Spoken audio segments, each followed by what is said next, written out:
గర్భవతి సవతి కూతురు 7వ భాగంలో అపర్ణను చంపడానికి వచ్చిన పులిని తెలివితో ఎదుర్కోవాలని ఆలోచన చేస్తోంది నందిని. దాంతో పులిని తీసుకుని ఊరి చివర ఉన్న బావి దగ్గరికి తీసుకొచ్చి అందులో పులి ప్రతిబింబాన్ని చూపించి భయపెట్టి అక్కడి నుంచి పులిని పారిపోయేలా చేస్తోంది నందిని. పులి నుంచి తనని తాను ఎలా కాపాడుకుంటుందో చూద్దామని కారులో వస్తారు అపర్ణ, గీత ఇంకా సుదర్శన్. కారులో ఉన్న అపర్ణను చూసిన పులి ఆ కారుని వెంబడిస్తూనే ఉంటుంది. ఇక ఆ తరువాత ఏం జరిగిందనేది గర్భవతి సవతి కూతురు 8వ భాగంలో ఇప్పుడు తెలుసుకుందాం. అలా ఊరి బయట నుంచి ముందుకు నడుచుకుంటూ వెళ్తున్న నందినికి ఉన్నట్టుండి ఒక్కసారిగా నొప్పులు మొదలవుతాయి. ఆ నొప్పులను భరించలేక బాధపడుతూ ఒక చెట్టు దగ్గర కూర్చుని ఉంటుంది నందిని. ఇదేంటి ఉన్నట్టుండి నొప్పులు మొదలయ్యాయి? ఇంకా సమయం ఉందని డాక్టర్ చెప్పారు కదా. దేవుడా, ఏమిటి పరీక్షలు అంటూ నందిని బాధపడుతూ ఉంటుంది. కారుని వేగంగా ముందుకు పోనిస్తూ ఉంటాడు సుదర్శన్. కారు వెనకాలే పులి వస్తూ ఉంటుంది. పెద్దగా అరుస్తూ పరిగెడుతూ ఉంటుంది. కారులో ఉన్న గీత ఒక చెట్టు దగ్గర బాధపడుతున్న నందినిని చూస్తుంది. కారాపండి, అక్కడ నందినక్క బాధపడుతున్నట్టుంది. బహుశా నొప్పులేమైనా వచ్చుంటాయి. నందినక్క దగ్గరికి కారును పోనీయండి. ఎక్కడా అంటూ సుదర్శన్ చూస్తాడు. ఒక చెట్టు దగ్గర కూర్చొని బాధపడుతున్న నందిని కనబడుతోంది. నందిని చాలా బాధపడ్డం అపర్ణ కూడా చూస్తోంది. కానీ వెనక నుంచి పులి పెద్దగా గాండ్రింపు చేస్తున్న శబ్దాలు మాత్రం గట్టిగా వినబడుతూ ఉంటాయి. సుదర్శన్ కారుని నందిని దగ్గరికి తిప్పుతూ ఉంటాడు. దాని దగ్గరికి ఎందుకు?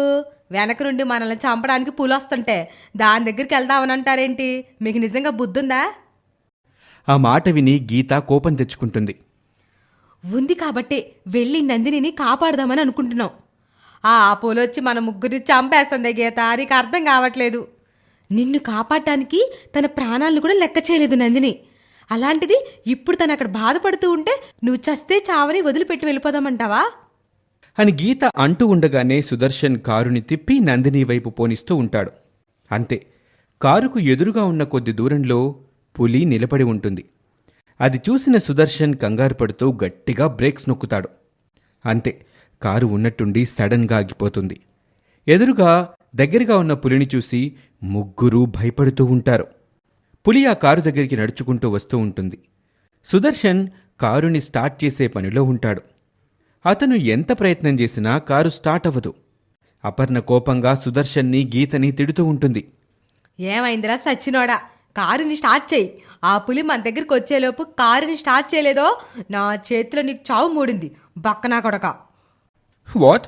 ఒక సినిమా డైరెక్టర్ని పట్టుకుని తిడతావా? నేను తలుచుకుంటే మీ అమ్మాయికి ఎలాంటి అవకాశాలు రాకుండా చేస్తాను ఏమనుకుంటున్నారో? చీపుర పొలలా ఉన్నావు, నువ్వేం డైరెక్టరా? కారు స్టార్ట్ చేయడమే రావట్లేదు నీకు. నీ ముఖానికి సినిమాలు తీస్తావా? సినిమాలు తీస్తానంట సినిమాలని అంటూ సుదర్శన్ నెత్తి మీద అపర్ణ మొట్టికాయలు వేస్తూ తిడుతూ ఉంటుంది. గీత, మీ అమ్మకి చెప్పు, ఇలా కొట్టడమే బాగాలేదు.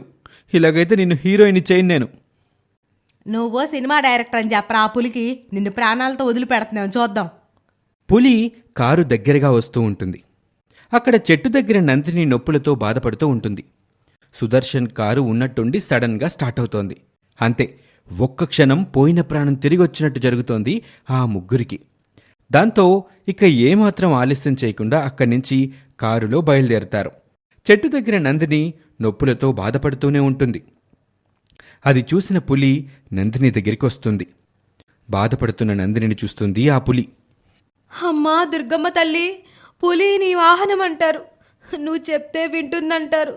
కడుపు నొప్పితో బాధపడుతున్న నన్ను తినొద్దని నీ వాహనానికి చెప్పమ్మా. అలాగే నన్ను ఈ బాధ నుండి ఇక్కడి నుండి కాపాడు తల్లి అని వేడుకుంటూ బాధపడుతూ ఉంటుంది. అప్పుడే అక్కడ చెట్టు దగ్గర ఒక మెరుపొస్తుంది. చూడమ్మా నందిని, ఎప్పుడైతే నువ్వు దుర్గమ్మ అంటూ నీ నోటితో పిలిచావో అప్పటినుంచి నీకిక్కడ ఎలాంటి ప్రమాదం జరగదు. పులి కూడా నీ దగ్గరకు వస్తుంది నిన్ను బెదిరించడానికి కాదు తల్లి, నిన్ను కాపాడడానికి అని చెప్పి ఆ మెరుపు మాయమైపోతుంది. ఆ మాట విని అక్కడ మాయమైన మెరుపుని చూసి నందిని ఆశ్చర్యపోతుంది. అంతే, పులి నందిని దగ్గరికి వస్తుంది. ప్రేమగా నాలుకతో నందిని బుగ్గ మీద నాకుతుంది ఆ పులి. దాంతో నందిని నెమ్మదిగా పులిని పట్టుకొని పైకి లేస్తుంది. అతి కష్టం మీద పులి మీద కూర్చుంటుంది నందిని. పులి అక్కడి నుంచి ముందుకు నడుచుకుంటూ వెళ్తూ ఉంటుంది. నందిని నొప్పులతో బాధపడుతూ ఉంటుంది. ఇక కారుని వేగంగా ముందుకు పోనిస్తూ ఉంటాడు సుదర్శన్. అతనికి ఇదే మంచి సమయమని, ఇక నుంచి ఈ ఇద్దరిని తీసుకుని వెళ్ళిపోవచ్చు అనుకుంటాడు. అదే అదనుగా భావించి ఫోన్ రింగ్ కాకుండానే రింగ్ అయినట్టుగా చెవి దగ్గర పెట్టుకుంటాడు. హలో సార్, చెప్పండి, బావున్నారా? ఆ మాట విని తల్లి కూతులిద్దరూ సుదర్శన్ని చూస్తారు. సుదర్శన్ కారు నడుపుతూ ఫోన్లో మాట్లాడుతూ ఉంటాడు. ఏంటి సార్ మీరు చెప్పేది? ఇప్పటికిప్పుడు తీసుకురమ్మంటే ఎలా చెప్పండి? నేను వాళ్ళని అడిగి చెప్తాను. వాళ్ళు సిద్ధంగా ఉండాలి కదా సార్ అని ఫోన్ పక్కన పెట్టి తల్లి కూతులిద్దరితో ఇలా అంటాడు సుదర్శన్. హీరో మురారి గారు సినిమా కథ వినడానికి ఒప్పుకున్నాడంట. హీరోని ఎవరో రమ్మను, ఒకసారి నేను కూడా చూడాలి అని అన్నారంట ఆయన. ఇప్పుడేం చేయమంటారా ఆంటీ? ఏం చెప్పమంటావు గీత? ఆయనకు నువ్వు నచ్చితే హీరోయిన్గా నిన్నే తీసుకుంటారు. 5 లక్షల వరకు అడ్వాన్స్ కూడా ఇస్తారు. తల్లి కూతుర్లిద్దరూ హీరో మురారి అనగానే మురిసిపోతారు. అదీ కాకుండా అపర్ణకి 5 లక్షల మాట ఆమె చెవిలో అమృతం పోసినట్టుగా ఉంటుంది. కళ్ల ముందు డబ్బులన్నీ ఆమెకు అభిషేకం చేస్తున్నట్టుగా అనిపిస్తుంది. అదంతా గమనిస్తూనే ఉంటాడు సుదర్శన్. ఇది చాలు మనకి వీళ్ళని రెచ్చగొట్టి ఇక్కడి నుంచి అమ్మేయటానికి అనుకుని వెంటనే పైకి సుదర్శన్ గట్టిగా ఇలా అంటాడు. ఏదో ఒకటి చెప్పండి, వాళ్ళు మన కోసం ఎంతసేపు ఎదురు చూస్తూ ఉంటారు అని సుదర్శన్ అనగానే తల్లి కూతుర్లిద్దరూ ఊహల్లో నుంచి బయటకొస్తారు. ఇద్దరూ కలిసి సిగ్గుపడుతూ సుదర్శన్ని చూస్తారు. వాళ్ళ సిగ్గుని చూసి కొంచెం షాక్ అవుతాడు సుదర్శన్. వాళ్ళు ఎలాగూ చెప్పటం లేదని సుదర్శన్ ఫోన్ పెట్టేసి అక్కడి నుంచి కారుని హైవే ఎక్కించి సిటీకి బయలుదేరతాడు. ఇంత తొందరగా నేను వచ్చిన పని అయిపోతుందని అనుకోలేదు. ఏదేమైనా గీతను కొంచెం ఎక్కువ రేటుకే అమ్మేయాలి. ఇక ఇప్పుడు మిగిలిందంతా ఈ అపర్ణ ఆంటీ. ఈమెను కూడా ఏదైనా పనికొస్తుందని చెప్పి అక్కడే ఏదో ఒక మూలన పడేస్తే ఉంటుంది. లేదు కాదు అని మారం చేసినా, అల్లరి చేసినా 2 దెబ్బలు తగిలిస్తే ఆ దెబ్బలకి భయపడి నోరు మూసుకొని పడుంటుంది అనుకుంటూ కారుని ముందుకు బోనిస్తూ ఉంటాడు సుదర్శన్. ఇక మరోపక్క నొప్పులతో బాధపడుతున్న నందినిని తన వీపు మీద కూర్చోపెట్టుకుని హాస్పిటల్కి తీసుకొస్తోంది పెద్ద పులి. అక్కడ సిస్టర్, డాక్టర్ ఇద్దరూ పులిని చూసి భయపడుతూ ఉంటారు. మీరెవ్వరూ భయపడకండి, నేనేమీ చెయ్యను. ముందుగా మీరు నా బిడ్డను కాపాడండి. నొప్పులతో బాధపడుతుంది, నా బిడ్డను కాపాడండి అంటూ పులి డాక్టర్ని బ్రతిమాలుతుంది. డాక్టర్, సిస్టర్ ఇద్దరూ నొప్పులతో బాధపడుతున్న నందినిని తీసుకొని లోపలికి వెళ్తారు. ఆపరేషన్ థియేటర్ ముందు రెడ్ లైట్ వెలుగుతోంది. పులి అక్కడే ఉంటుంది. అంజయ్య తను వెళ్లిన పని అయిపోయిందని, తీసుకెళ్లిన చీరలన్నీ అమ్ముడుపోయాయని సంతోషంగా ఇంటికి తిరిగొస్తాడు. చీరలన్నీ అమ్ముడుపోయాయి. వచ్చిన డబ్బుల నుంచి ఒక 5,000 పక్కన పెట్టుకోవాలి. అపర్ణ ఎలాగో నందినికి డబ్బులు ఇవ్వదు. రేపు ఏదైనా అవసరం పడితే నేను నా బిడ్డ ఎక్కడికి పరిగెడితే ఎవరిస్తారు? అందుకే ఈ 5,000 దాచిపెట్టుకుంటాను అనుకుని అంజయ్య సంతోషంగా ఇంటికి బయలుదేరతాడు.